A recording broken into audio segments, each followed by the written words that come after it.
এই ফেসবুক ইউটিউবে ভিডিও পাবেন না এমনও আলেম বাংলাদেশে আছেন জানেন, যারা বহু আলেম তৈরি করছেন, মাদ্রাসা খেদমত করছেন।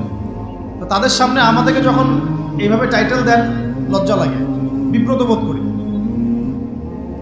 শেখার কোনো শেষ নাই। আমি একসময় মনে করতাম যে আমি যখন ইন্টারমিডিয়েটের পর থেকে চর্চা করা শুরু করছি, অনার্স মাস্টার্স পর্যন্ত, মনে করছি যে হ্যাঁ মনে হয় ইসলাম সম্পর্কে ভালোই জানছি।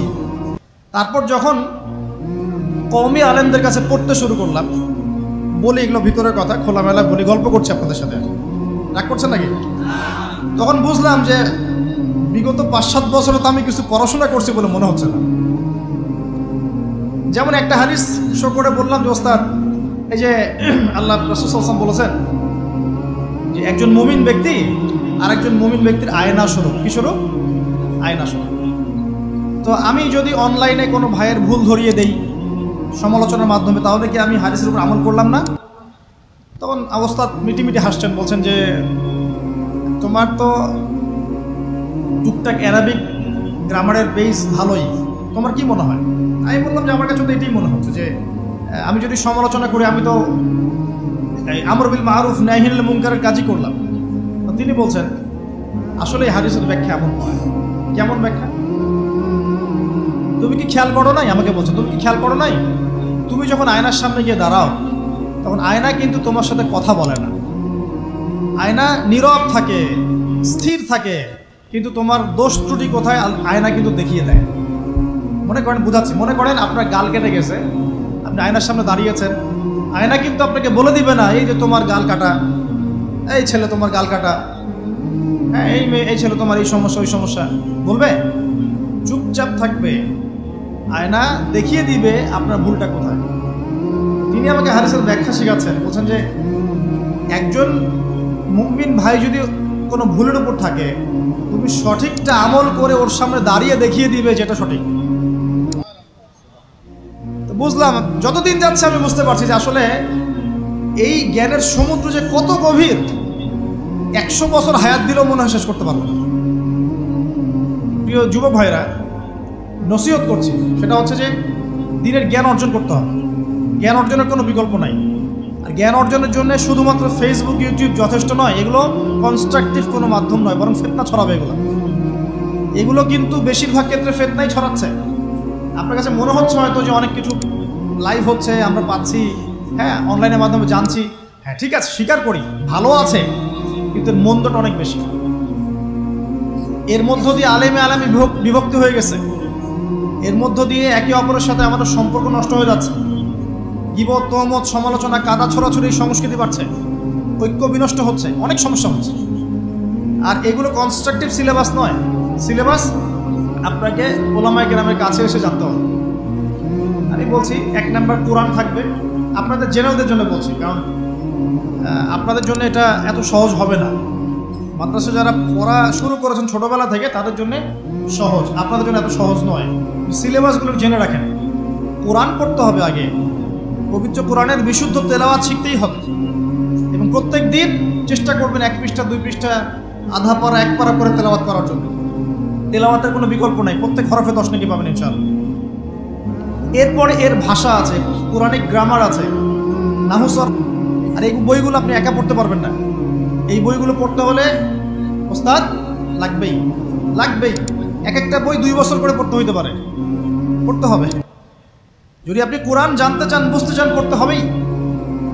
আর যদি মনে করেন না আমার এত জানা বোঝার দরকার নাই, সেটা আলাদা বিষয়, তখন আপনি ওলামায়ে কেরামের কাছে গিয়ে জিজ্ঞাসা করে মাসআলা নিয়ে নেবেন। এখানে একটা কথা বলে দিই, এখন আবার একটা নতুন আমি ফিতনাই বলবো বের হয়েছে যে আলেম ওলামার প্রয়োজন নাই, কোরআন হাদিস বাসায় পড়বা, নিজে একা একাই মুস্তাহিদ হয়ে যাবা।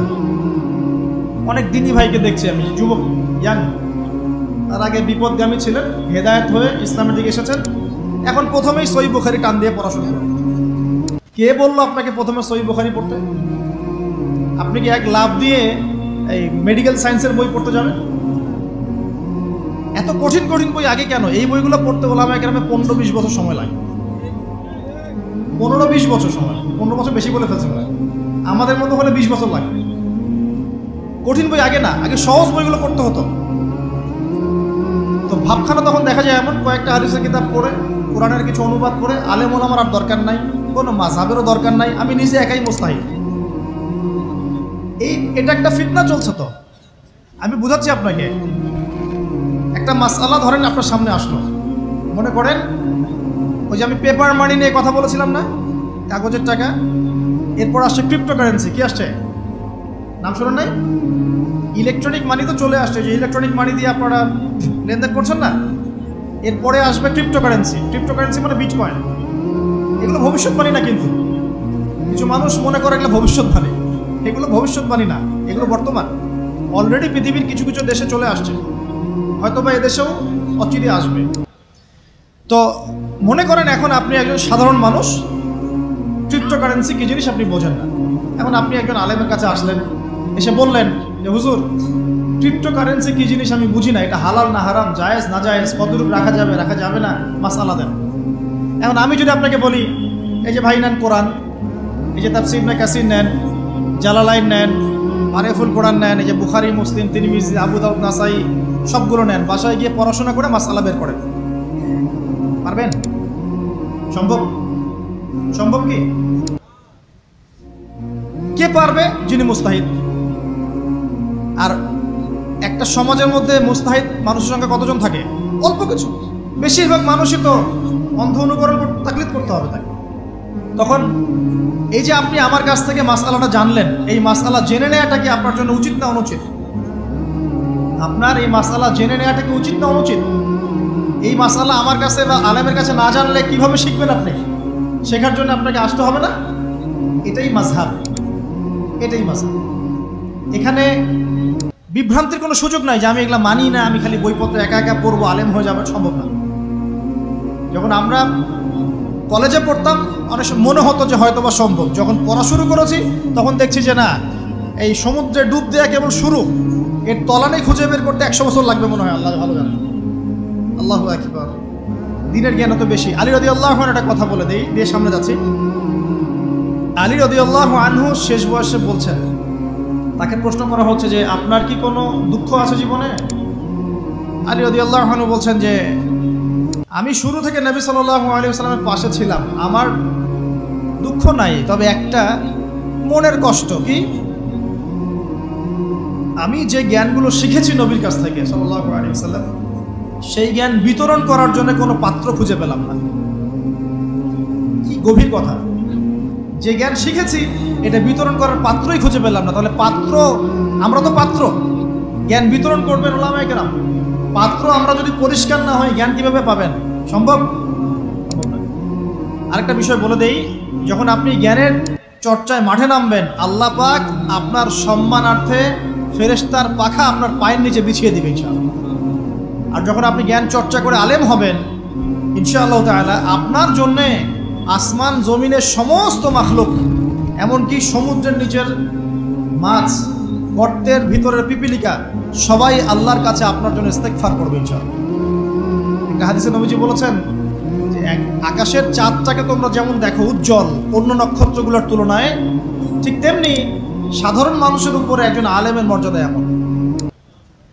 তো প্রিয় ভাইয়েরা, যুবক ভাইদেরকে বলছি, স্পেশালি আজকের লেকচারটা স্পেশালি তোমাদের জন্যই, এই ফাঁদগুলো থেকে বেঁচে থাকবে এবং এলেম অর্জন করবে।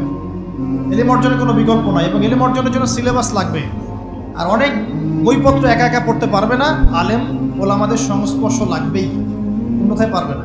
এর পাশাপাশি আপনি সিরাতের বই পড়বেন, ইতিহাস পড়বেন, ইসলামিক অর্থনীতি পড়বেন, হ্যাঁ, ভূরাজনৈতিক প্রেক্ষাপটের বইগুলো পড়বেন, এগুলো ঠিক আছে। এবং জেনারেল লাইনে যেখানে পড়াশোনা করছেন এই পড়াশোনাও কন্টিনিউ করবেন, এবং আপনার প্রতিভা দিয়ে আপনার জায়গা থেকেই ইসলামের খেদমত করবেন ইনশাআল্লাহ। মারা যাবে না, আল্লাহ তৌফিক দান করুন। যুবক ভাইদের সামনে এই ফাঁদ। কেন ফাঁদ? কারণ যুবক ভাইরা যদি জীবনের উদ্দেশ্য জেনে ফেলে এবং ইসলাম প্রতিষ্ঠার কাজে আত্মনিয়োগ করে, তাহলে কুফার শক্তি পালানোর জায়গা খুঁজে পাবে না ইনশাআল্লাহ। প্রিয় ভাইরা, আল্লাহ রাব্বুল আলামিন বলছেন মুমিনদেরকে, হে মুমিনরা, তোমরা আল্লাহকে ভয় করো। দেখুন, 6টা পিলারে বিশ্বাস না করা পর্যন্ত কেউ মুমিন হয় না। কয়টা পিলার? 1 নাম্বার হচ্ছে আল্লাহর প্রতি বিশ্বাস। 1 নাম্বার আল্লাহর প্রতি বিশ্বাস। 2 ফেরেশতা মণ্ডলীর প্রতি বিশ্বাস। 3 আসমানি কিতাব সমূহে বিশ্বাস। 4 নবী রাসূলগণের প্রতি।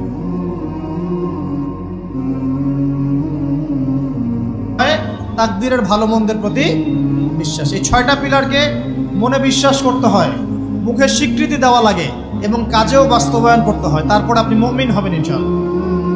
আল্লাহ পাক বলছেন আমাদেরকে, এই মুমিনদেরকে তোমরা আল্লাহকে ভয় করো, ভয় করার মতো ভয় করো। এটার ব্যাখ্যা কি? ভয় করা মানে কি? শুধু নেক আমল করা মানেই আল্লাহকে ভয় করা নয়। আল্লাহ পাকের যত নিষেধ আছে এই নিষেধগুলো ছেড়ে দেওয়ার নাম হলো আল্লাহকে ভয় করা। যদি আমি নামাজ পড়ি, প্রমাণিত হবে না যে আমি আল্লাহকে ভয় করি। হারাম ছেড়ে নামাজ পড়েন, হালাল খেয়ে নামাজ পড়েন, প্রমাণ হবে আপনি আল্লাহকে ভয় করেন। নামাজ পড়াটা একটু সহজ কাজ, কিন্তু এই হারাম রিজিক ছেড়ে দেয় এত সহজ কাজ নয়। রোজা রাখা সহজ কাজ তুলনামূলক, কিন্তু সুদ ঘুষ ছেড়ে দেওয়া এত সহজ কাজ নয়। তাসবিহ তাহলিল করা সহজ কাজ, কোরআন তেলাওয়াত করাও সহজ কাজ তুলনামূলক, কিন্তু ওই বোনের সম্পত্তি তাকে ফিরিয়ে দেওয়া এত সহজ নয়। অন্য মুসলিম ভাইয়ের মান সম্মান রক্ষা করা এত সহজ নয়। পরিবারে পর্দা এবং নামাজ কায়েম করা এত সহজ নয়। এবং এই সুদ ঘুষ দুর্নীতি অন্যের সম্পদ আত্মসাৎ থেকে বের হয়ে আসা এত সহজ নয়। তাকওয়া মানে কি? পরিপূর্ণরূপে ইসলামে প্রবেশ করা, আল্লাহ পাকের যাবতীয় হুকুম আহকাম মেনে চলা, আদেশও এবং নিষেধ। আল্লাহ পাক বলছেন শেষে, ওয়ালা তামুতুন্না ইল্লা ওয়া আনতুম মুসলিমুন। একজন নবীর কথা খালি বলবো, বিশৃঙ্খলা করেন না, একটু ধৈর্যের সাথে বসেন। আমরা খুব লম্বা আলোচনা করবো না, একটু বসেন, শেষ করে দিচ্ছি আস্তে আস্তে। আর যদি কারো কোনো প্রশ্ন থেকে থাকে এভাবে চিরকুট আকারে আমাদের এখানে দিতে পারেন ইনশাআল্লাহ। মুসলিম না হয়ে মৃত্যুবরণ করো না। আল্লাহ পাকের কালাম পবিত্র কোরআনের মধ্যে সূরা হজ নামে একটা সূরা আছে। এখানে আল্লাহ পাক সূরা হজের মধ্যে ইব্রাহিম আলাইহিস সালামের কথা বলছেন যে হুয়া সাম্মাকুমুল মুসলিমিন। ইব্রাহিম আলাইহিস সালাম সেই নবী যিনি তোমাদের নাম মুসলিম দিয়েছেন। কি দিয়েছেন? আচ্ছা, ইব্রাহিম আলাইহিস সালামের দুটো ঘটনা বলবো খালি, আমি আপনাকে ইসলাম দেখাচ্ছি কি জিনিস। দেখুন, তার স্ত্রীকে আল্লাহ পাক বলছেন রেখে আসো, হাজেরা আলাইহিস সালামকে রেখে আসো মক্কার কাবা ঘরের কাছে, যেখানে কোনো মানুষ নাই, কোনো খাবার পানি কিচ্ছু নাই, সাথে ছোট সন্তান ইসমাইল। দেখেন, রেখে আসার সময় কিন্তু ইব্রাহিম আলাইহিস সালাম আল্লাহকে বলেন নাই যে আল্লাহ আমি আমার স্ত্রী সন্তানকে ওখানে কেন রেখে আসবো, এর পিছনে যুক্তি কি, এর পিছনে বিজ্ঞান কি, এর পিছনে দর্শন কি জিজ্ঞেস করেছিলেন? আল্লাহ পাক বলেছেন সামি'না আতা'না। সন্তান বড় হয়েছে, আল্লাহ পাক বলছেন তাকে জবাই করতে হবে। তিনি সন্তানকে গিয়ে বলছেন ইয়া বুনাইয়া ইন্নী আরা ফিল মানামি আন্নী আসবাহুক, আমি স্বপ্নে দেখছি তোমাকে জবাই করছি, ফানজুর মাযা তারা, তোমার কি রায় আমাকে বলো। সন্তান বলছে এবার ইয়া আবাতি, হে আমার আব্বা, ইফআল মা তু'মার, আপনাকে যে আদেশ করা হয়েছে সে আদেশ আপনি পালন করেন। সাতাজিদুনি ইনশাআল্লাহু মিনাস সাবিরিন, ইনশাআল্লাহ আপনি আমাকে ধৈর্যশীল পাবেন। কে বলছে এটা? ইসমাইল। ইসমাইলের মধ্যে কি এখনকার তরুণদের জন্য আদর্শ নাই? যে বয়সে ইসমাইল আলাইহিস সালাম বলছেন আব্বা আমাকে জবাই করে দেন, কোনো সমস্যা নাই, ইনশাআল্লাহ আপনি আমাকে ধৈর্যশীল পাবেন, ওই বয়সের আমাদের তরুণ প্রজন্ম টিকটক প্রজন্ম, ওই বয়সে আমাদের তরুণ প্রজন্ম কিশোর গ্যাংয়ে যোগ দিয়েছে, জেনা করেছে, মাদক খাচ্ছে, জুয়া খেলছে, এই যে জার্সি গাইতে ঘুরে বেড়াচ্ছে। দেখেন, এই ওয়াজে আসার সময় দেখলাম যে কিছু ছেলে দাঁড়িয়ে আছে ওখানে, কি হচ্ছে ওখানে দাঁড়ায়, বক্তা এখন আসে নাই, সিগারেটের প্যাকেট থেকে সিগারেট বের করে টান দিচ্ছে ওখানে। বক্তা তো এখন আসেন, টান দিয়ে যায়, তারপর বসে। মাদক বলতে কি বোঝো তোমরা? খালি গাঁজা, ইয়াবা, ফেন্সিডিলি মাদক? সিগারেটটা মাদক না? এই জর্দা খাই, এটা কি মাদক না? এগুলো মাদকের মধ্যে পড়ে, এগুলো ফ্যাশন হয়ে গেছে এখন। আল্লাহ পাক তোমাদেরকে এগুলো থেকে হেফাজত করুন। আমি দেখেন, ইসমাইল বলছেন হে আমার আব্বা আমাকে আপনি জবাই করে দেন, যদি আল্লাহ আদেশ করে থাকেন, আমাকে ধৈর্যশীল পাবেন ইনশাআল্লাহ। মা বোনদের জন্য বলছে এখানে একটা কথা, দেখুন প্রিয় মা বোনরা ভালো করে শুনুন। দেখুন, ইসমাইল আলাইহিস সালামকে কিন্তু তার বাবা বড় করেন নাই। ইসমাইল আলাইহিস সালাম বড় হয়েছেন মক্কায় তার মায়ের কাছে, হাজরা আলাইহিস সালামের কাছে। আর ইব্রাহিম আলাইহিস সালাম থাকতেন সিরিয়ায়, শামে, তার আরেক স্ত্রী সারা আলাইহিস সালামের সাথে তিনি যাওয়া আসা করতেন। আর তখনকার যাওয়া আসা এত সহজ ছিল না, তখন কোনো মোটর যান ছিল না। দেখুন, যেমন মা তেমন সন্তান। কেমন মা? হাজরা আলাইহিস সালামকে বলা হচ্ছে যে তোমাকে এখানে রেখে যেতে আল্লাহ আদেশ করেছেন। তো হাজরা আলাইহিস সালাম বলছেন এখানে তো কোনো পানিও নাই, কোনো খাবারও নাই, আপনি এখানে আমাদেরকে একা ফেলে যাচ্ছেন ইব্রাহিম। ইব্রাহিম আলাইহিস সালাম বলছেন আল্লাহর আদেশ, কিছু করার নাই। এখন হাজরা আলাইহিস সালাম বলছেন আচ্ছা যদি আল্লাহ আদেশ করে থাকেন তাহলে ইনশাআল্লাহ আল্লাহ আমাদের হেফাজত করবেন, আল্লাহর প্রতি আমি পূর্ণ তাওয়াক্কুল করলাম। কে বলছেন? হাজরা। এই হাজরা আলাইহিস সালামের দেখেন এখানে তো কোনো খাবারই নাই, পানিও নাই, এক মশক পানি একটু খাবার দ্রুতই শেষ হয়ে গেল। শেষ হওয়ার পর তিনি ছোটাছুটি করছেন suffer Marwa suffer Marwa suffer Marwa, কোথাও যদি একটু পানি পাওয়া যায়। কি তাওয়াক্কুল আল্লাহর প্রতি, ছোটাছুটি করছেন। বাচ্চা ইসমাইল কান্নাকাটি করছে। মায়ের এই ছোটাছুটি আল্লাহর কাছে এত পছন্দ হয়েছে, যতদিন হজ থাকবে এই হাজরা আলাইহিস সালামের স্মৃতির সাথে জড়িত এই সাই থাকবে। এবং এই ঘটনা আল্লাহর কাছে এত পছন্দ হয়ে গেল যে আল্লাহ পাক জিবরাইল আলাইহিস সালামকে পাঠিয়ে জামজাম কূপের পানি বের করে দিলেন, যেই কূপের পানি জীবনে কখনো শেষ হয় না, পানি খেলে খিদাও লাগে না। চিন্তা করে দেখেন, গ্যালন গ্যালন পানি যাচ্ছে, গ্যালনের পর গ্যালন জামজাম থেকে প্রত্যেক দিন। এমনকি মদিনায় গেলেও আপনি জামজামের পানি পাবেন, মসজিদে কুবায় গেলেও জামজামের পানি পাবেন। আর পৃথিবীর বিভিন্ন জায়গায় তো আমরা নিয়ে আসছি। শেষ হয়েছে? পানির স্তর 1 ইঞ্চি পর্যন্ত নিচে নামে নাই, নেমেছে? দেখেন আল্লাহর প্রতি যখন মানুষ পূর্ণ তাওয়াক্কুল করে তখন আল্লাহর মারিফত নেমে আসে। যখন মানুষ আল্লাহর প্রতি পূর্ণ তাওয়াক্কুল করে ফেলবে তখন আল্লাহ পাক আধ্যাত্মিকত্ব দিয়ে দিবেন। এটা কি বিজ্ঞান দিয়ে ব্যাখ্যা করা যায়? একজন ফেরেশতা আসলো, পাখা দিয়ে আঘাত করলো, মাটি থেকে ঝর্ণা বের হওয়া শুরু হলো। এখনকার বিজ্ঞান বিশ্বাস করবে? কোনো যুক্তি দর্শন বিশ্বাস করবে? করবে না। এই যে মা তাওয়াক্কুল কারিমী মা, তার গর্ভ থেকে জন্ম নিয়েছে ইসমাইলের মতো সন্তান, যে বলছে আব্বা আমাকে জবাই করতে চাইলে করে দেন, কোনো সমস্যা নাই, আল্লাহর ইনশাআল্লাহ আপনি আমাকে ধৈর্যশীল পাবেন। এই জন্য বলি আমাদের পরিবারের মায়েরা যদি হাজরা আলাইহিস সালামের মতো হতে না পারে তাহলে ইসমাইলের মতো প্রজন্ম তৈরি হবে না। অতএব প্রিয় মা ও বোনেরা, একটা নসিহত যথেষ্ট আপনাদের জন্য, যে নিজেরা হাজরা আলাইহিস সালামের মতো আল্লাহর প্রতি পূর্ণ তাওয়াক্কুল কারিনী হয়ে যান। নামাজ ছাড়িয়েন না। কোনো মহিলা যদি মাত্র 4টা কাজ করতে পারে, নবী সাল্লাল্লাহু আলাইহি ওয়াসাল্লাম বলেছেন জান্নাতে যাওয়ার জন্য সবগুলো দরজা খুলে দেওয়া হবে। 1 নাম্বার, কোনো মহিলা যদি 5 ওয়াক্ত নামাজ পড়ে, এখানে শুধু ফরজ নামাজের কথা বলা হচ্ছে, নফলের কথাও বলা হচ্ছে না। 2 নাম্বার, যদি একজন মহিলা রমজান মাসে সওম রাখে, ফরজ সওম, ফরজ রোজা, নফল রোজার কথাও বলা হচ্ছে না। 3 নাম্বার, যদি মহিলা একজন নারী যদি তার সতীত্বকে হেফাজত করতে পারে, পর্দা মেনে চলতে পারে। এই পর্দা বলতে আমরা ডিজিটাল বোরখা বোঝাচ্ছি না। পোশাকটা এমন হবে না যে পোশাক পরেও গায়ের কাঠামো কতটুকু আটোসাটোটা বোঝা যায়, এই বোরখা চলবে না। বোরখা এমন হবে না, পোশাক এমন হবে না যে বাহির থেকে ভিতরের অঙ্গ দেখা যায়, এই বোরখা চলবে না। পোশাক এমন হবে না যে পোশাকটা পুরুষদের পোশাকের সাথে সাদৃশ্য আছে, গেঞ্জি টি শার্ট পরা যাবে না। পোশাকটা এমন হবে না যেই পোশাকটা অমুসলিমদের সংস্কৃতির সাথে বা ধর্মীয় কালচারের সাথে সাদৃশ্য আছে, এমন পোশাকও চলবে না। যদি কোনো নারী 3 নাম্বার তার লজ্জাস্থানের হেফাজত করতে পারে, মানে শরঈ পর্দা মেনটেন করতে পারে, আর পর্দা করে যদি কলেজে গিয়ে আর ইউনিভার্সিটিতে গিয়ে সহি প্রেমে লিপ্ত হন তাহলেও পর্দা হবে না। কথা বোঝাতে পারছি না মনে হয়? পর্দা করেও যদি ইউনিভার্সিটিতে গিয়ে গ্রুপ স্টাডি করতে হয় গায়রে মাহরামের সাথে, এই পর্দাও চলবে না। পর্দা মানে পর্দা। পর্দা করে যে দুলা ভাইয়ের সাথে কুটুস কুটুস গল্প করা শুরু করেন, ইডিস পিডিস, চলবে না পর্দা। দেবর আর ভাবি, এখন দেখেন না, দেবর ভাবি, শালি দুলা ভাই, চাচাতো ভাই চাচাতো বোন, কোন জায়গায় সমাজ গিয়েছে জানেন? এমনও নিউজ বাংলাদেশে এসেছে, নাউজুবিল্লাহ বলতে বলতে রুজুতে বাঁধে, যে বাবা মেয়ের সাথে পর্যন্ত জেনা করে ফেলেছে। এই ঘটনা জানেন না? বাংলাদেশে একাধিক ঘটনা ঘটেছে। আস্তাগফিরুল্লাহ, ইন্না লিল্লাহি ওয়া ইন্না ইলাইহি রাজিউন। কোন যুগে আছেন চিন্তা করেন।